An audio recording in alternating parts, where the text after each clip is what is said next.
Good morning बच्चों।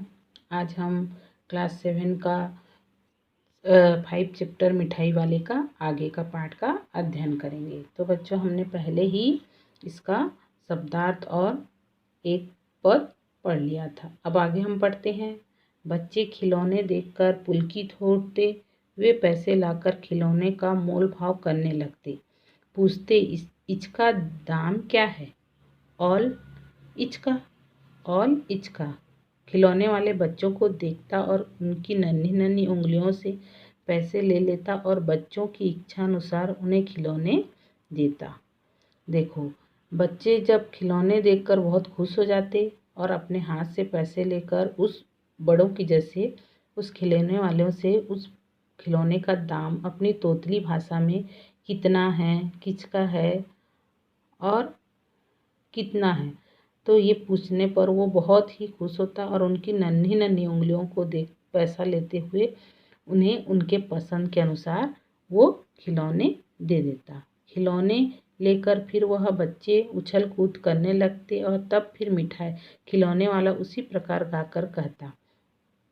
बच्चे जो है खिलौने वाले से अपने पसंद के खिलौने लेकर बहुत खुश होते हैं और नाचने लगते हैं और फिर उसी प्रकार खिलौने वाले अपने मधुर स्वर में गाने लगता है। बच्चों को बहलाने वाला खिलौने वाला, सागर की हिलोर की भांति उसका वह मादक गान गली भर के मकानों में इस ओर से उस ओर तक लहराता हुआ पहुंचता और खिलौने वाला आगे बढ़ जाता। जिस प्रकार सागर में लहरें उठती रहती हैं, उसी प्रकार उसकी आवाज़ भी इस गली से उस गली तक आवाज़ आती रहती और आगे बढ़ती जाती। राय विजय बहादुर के बच्चे भी एक दिन खिलौने लेकर घर आए। वे 2 बच्चे थे, चुन्नू और मुन्नू। चुन्नू जब खिलौने लेकर आया तो बोला, मेला घोला कैसा सुंदर है। तो राय बहादुर जो थे, उनके 2 बच्चे थे। उनके दोनों बच्चों का नाम था चुन्नू और मुन्नू। दोनों एक दिन खिलौना लेकर घर आए और बोलने लगे कि अपनी तोतली भाषा में, मेला घोला कैसा सुंदर है। मुन्नू बोला, ओल देखो मेला कैसा सुंदर है। दोनों अपनी तोतली भाषा में अपनी खिलौनों की सुंदरता का वर्णन करने लगते हैं। दोनों अपने हाथी घोड़े लेकर घर भर में उछलने लगे। इन बच्चों की माँ रोहिणी कुछ देर तक खड़े खड़े उनका खेल निखारती रही। दोनों बच्चे जो है उन खिलौनों को पाकर बहुत ही उछल कूद करने लगे, बहुत खुश हो गए। तभी उन बच्चों की माँ, जिसका नाम था रोहिणी, खड़े खड़े उन बच्चों का खेल देख रही थी। अंत में दोनों बच्चों को बुलाकर पूछा, अरे ओ चुन्नू मुन्नू, ये खिलौने तुमने कितने में लिए हैं? तभी माँ जो है उन बच्चों को अपने पास बुलाती है और कहती है कि यह तुमने जो खिलौने लिए हैं ये कितने रुपए के हैं? मुन्नू बोला, मैं 2 पैसे में खिलौने वाले दे गए ए। तभी मुन्नू बोलता है कि अपनी तोतली भाषा में कि 2 पैसे के हैं और खिलौने वाला देकर गया है। रोहिणी सोचने लगी, इतने सस्ते कैसे दे गया, यह तो वही जाने कि, लेकिन दे तो गया है, इतना तो निश्चित है।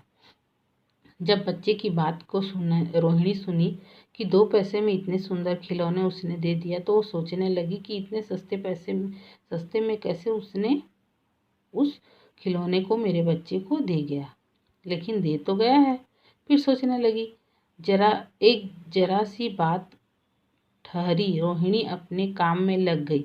फिर कभी उसे इस पर विचार करने की आवश्यकता भी भला क्यों पड़ती। वह चुपचाप खड़ी होकर सोचने लगी। फिर वह अपने काम में व्यस्त हो गई। फिर उसने कभी भी उस बारे में नहीं सोचा।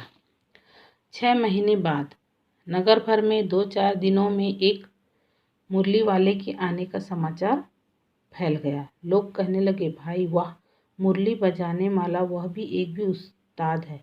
मुरली बजाकर गाना सुनाकर वह मुरली बेचता भी है, तो सो भी 2-2 पैसे में। भला इसमें उसे क्या मिलता होगा? मेहनत भी तो ना आती होगी।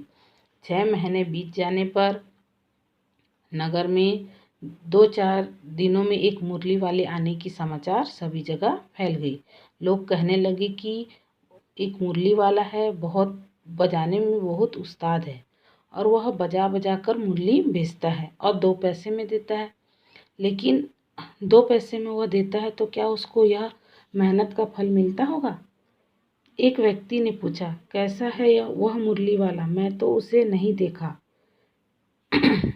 उत्तर मिला, उम्र तो उसकी अभी अधिक न होगी, यही 30-32 का होगा। दुबला पतला गोरा युवक, बीकानेरी रंगीन साफा बांधता है। एक व्यक्ति ने पूछा कि वह मुरली वाला देखने में कैसा है? हमने तो नहीं देखा। तो उत्तर में कहते हैं कि तो उसकी उम्र अधिक नहीं होगी, वही 30-32 साल की दुबला पतला युवक होगा और बीकानेरी साफा उसने सिर पर बांधा हुआ है। वही तो नहीं जो पहले खिलौने बेचता था? क्या वह पहले खिलौने भी बेचा करता था? आपस में लोग बात करने लगे कि क्या वही खिलौने वाला तो नहीं है जो पहले खिलौने बेचता था।